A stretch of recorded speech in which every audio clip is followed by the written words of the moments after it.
Good morning, everyone.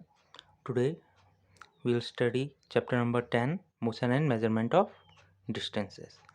जैसे कि आप सब लोग जब भी स्कूल आया करते हैं या कहीं भी जाया करते हैं तो एक जगह से दूसरी जगह जाते हैं। उस चीज़ को हम क्या कहते हैं? ट्रैवलिंग। ट्रैवलिंग क्या होती है? Travelling is the act of moving from one place to another. जैसे कि आप अजमेर से पुष्कर जाते हैं या कभी सब्जी लेने जाते हैं मार्केट में, तो वो क्या कर रहे हैं? आप ट्रैवलिंग कर रहे हैं। उसी तरीके से सामान को भी हम एक जगह से दूसरी जगह ले जाते हैं। कुछ चीज़ ट्रेन में जाती हैं, कुछ ट्रक्स में जाती हैं, कुछ एरोप्लेन्स में जाती हैं। तो क्या होता है? ट्रांसपोर्ट होती हैं। तो क्या होता है? ट्रांसपोर्टेशन। ट्रांसपोर्टेशन के भी 3 मोड होते हैं, लैंड, वाटर और एयर। या तो वो हवा से जाएगा, या तो पानी के रास्ते, या तो ज़मीन के रास्ते। अब हम ये जानते हैं कि पुराने समय से लेकर अभी तक इन तीनों मोड ऑफ ट्रांसपोर्टेशन में कितना प्रगति हुई है। तो सबसे पहले देखते हैं लैंड ट्रांसपोर्टेशन में। अब पुराने ज़माने में लोग पैदल चला करते थे और सामान के लिए या तो जो हमारे डोंकीस होते थे या घोड़े होते थे तो उनकी पीठ में सामान रखा करते थे, या तो इंसान ही सामान एक जगह से दूसरी जगह ले जाया करते थे। उसके बाद हमारी एक व्हील का इन्वेंशन हुआ। तो व्हील का जो है, जैसे हमारे गाड़ियों में पहिए होते हैं, तो उस समय ये लकड़ी का पहिया हुआ करता था। तो ये इस लकड़ी के पहिए की मदद से घोड़ा गाड़ी या हॉर्स कार्ट्स या कैमल कार्ट्स, जैसे आपने देखा होगा राजस्थान में हमारे ऊँट से भी कुछ जो गाड़ियाँ हैं वो चलती हैं। वो किसकी बनी होती है? लकड़ी की बनी होती हैं। उसके बाद जेम्स वॉट नाम के एक इन्वेंटर थे, तो उन्होंने स्टीम इंजन का आविष्कार किया। तो उसकी मदद से जो ट्रेन्स थीं, कुछ शिप्स थीं, तो वो स्टीम से चलने लगी। उसके बाद 19 शताब्दी में 19th सेंचुरी में पेट्रोल और डीजल का भी पता चला लोगों को। तो अब पेट्रोल और डीजल के इंजन्स आने लगे। तो उनकी इंजन्स की मदद से कार, बाइक्स, ट्रेन्स ये चलने लगी। अब क्या है? अब बिजली आई है, इलेक्ट्रिसिटी आई है। तो इलेक्ट्रिसिटी से अब ट्रेन भी चल रही है और अब क्या है? इलेक्ट्रिक कार भी आने लगी हैं। तो ये थे हमारे लैंड ट्रांसपोर्टेशन। ये पुराने ज़माने से अभी तक इनमें क्या-क्या परिवर्तन आए हैं, कितनी प्रगति हुई है, वो चीज़ आपने अभी जाना है। फिर आते हैं हम वाटर ट्रांसपोर्टेशन में। अब पुराने ज़माने में लकड़ियों को आपस में रस्सी की से मदद से बांध देते थे और उनको पानी में छोड़ देते थे। वो क्या होती थी? हमारी राफ्ट्स। उसके बाद धीरे-धीरे करके जब इन लोगों को पता चला कि थोड़ा इनका आकार बदलेंगे तो हम इनमें ज़्यादा सामान रख सकते हैं, तो उन्होंने क्या? बोट्स बनानी शुरू करी। उसके बाद फिर जब स्टीम इंजन का आविष्कार हुआ तो शिप्स बनने लगी। अब तो शिप्स कोयले से भी चलती हैं, पेट्रोल से भी चलती हैं, डीजल से भी चलती हैं। उसके बाद हम आते हैं एयर ट्रांसपोर्टेशन में, जो हवा के रास्ते ट्रांसपोर्टेशन होता है।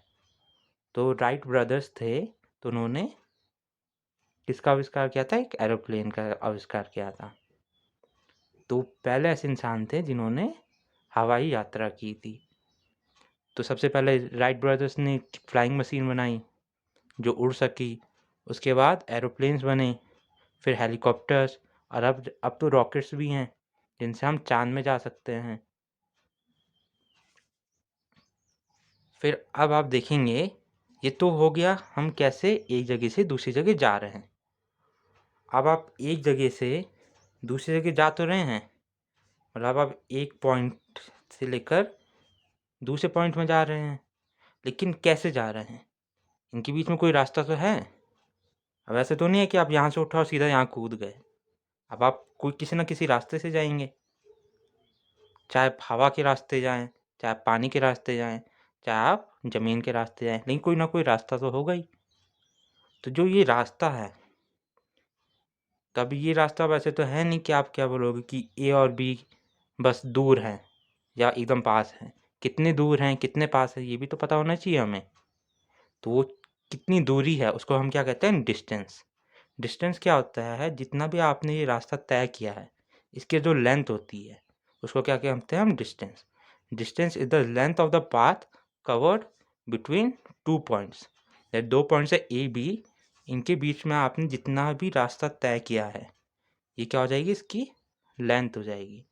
तो वो क्या हो जाएगा हमारा डिस्टेंस।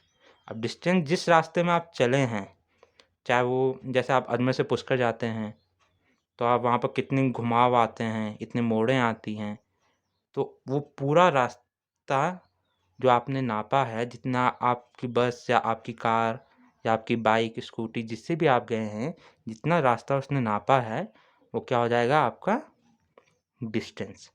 अब ये नहीं कि आप ए से बी में एक सीधी रेखा खींचे, एक स्ट्रेट लाइन खींचें और उसका आप डिस्टेंस कहें, वो नहीं है, वो गलत है। ए से बी में अगर आप सीधा चल रहे हैं तभी वो सही होगा, लेकिन अगर आप ए से बी घूम के जा रहे हैं लेकिन आप क्या कर रहे हैं, एक स्ट्रेट लाइन बना रहे हैं और उसकी लेंथ नाप रहे हैं, तो क्या होगा, गलत, वो डिस्टेंस नहीं होगा। तो जो आपने रास्ता तय किया है, मतलब आप ए से पहले डी गए, फिर सी गए, फिर आप ई गए, फिर एफ गए, फिर बी गए, तब जाके आप पुष्कर पहुँचे। जैसे आप पहले यहाँ से अपने घर से निकलेंगे, महाराणा प्रताप स्मारक में पहुँचेंगे, फिर बीच में एक मंदिर पड़ता है, फिर जाके आप पुष्कर पहुँचते हैं। तो जो पूरा रास्ता आपने तय किया है वो क्या होगा, आपका डिस्टेंस होगा। अब डिस्टेंस तो हमने जान लिया, अब डिस्टेंस तो हम किसी भी तरीके से मेज़र कर सकते हैं। अब इसको मेज़र करने की बारी आती है कि डिस्टेंस को मेज़र करना है। अब क्यों करना है, ताकि हमें पता तो चले कितनी दूरी है, कितना समय लगेगा हमें एक जगह से दूसरी जगह जाने में। ये तो हमें पता होना चाहिए कि हम एक जगह से दूसरी जगह में कितने समय में पहुंच सकते हैं, बाइक से कितने समय में पहुंच सकते हैं, बस से कितने समय में पहुंच सकते हैं, पैदल कितने समय में पहुंच सकते हैं। तो वो चीज़, इसलिए हमें डिस्टेंस को मेज़र करना ज़रूरी है। तो मेज़र करते हैं तो सबसे पहले हम जानते हैं मेज़रमेंट क्या होता है। अब मेज़रमेंट क्या होता है कि एक हमारे पास एक क्वांटिटी होती है जिसको हम जानते हैं। जैसे आप इस पेन को जानते हैं, अब इस पेन की एक लेंथ होगी, इसकी जो लंबाई है वो आप जानते हैं कि इसकी एक लंबाई है। और मुझे क्या करना है, ये जो पेपर है इसकी जो ये दूरी है इसको नापना है इस पेन की मदद से। तो मैं इसके ऊपर जब इस पेन को रखता हूँ तो एक पेन जब मैं रखता हूँ तो ये पूरी दूरी तय कर लेता है। तो इसका जो लेंथ ऑफ पेपर होगा वो क्या लिखूँगा मैं, 1 इंटू लेंथ ऑफ 1 पेन। तो मैंने क्या किया, इसमें जो इसकी लेंथ थी उसको क्या किया, मैंने कंपेयर किया किससे, एक पेन की लेंथ की मदद से।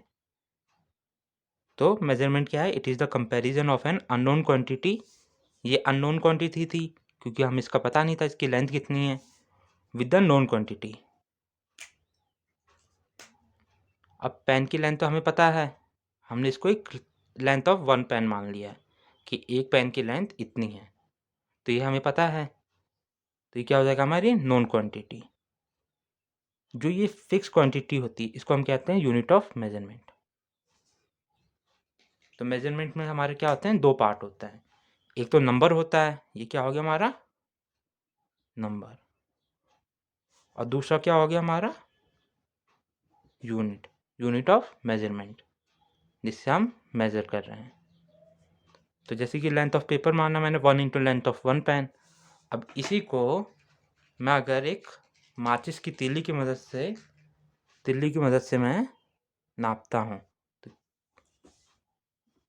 क्या होगा, एक माचिस की तीली रखी मैंने, दूसरी, फिर तीसरी और फिर चौथी। तो मैं कितनी मैच स्टिक्स लगी हैं, 4 मैच स्टिक्स। तो क्या होगा, लेंथ ऑफ 1 मैच स्टिक।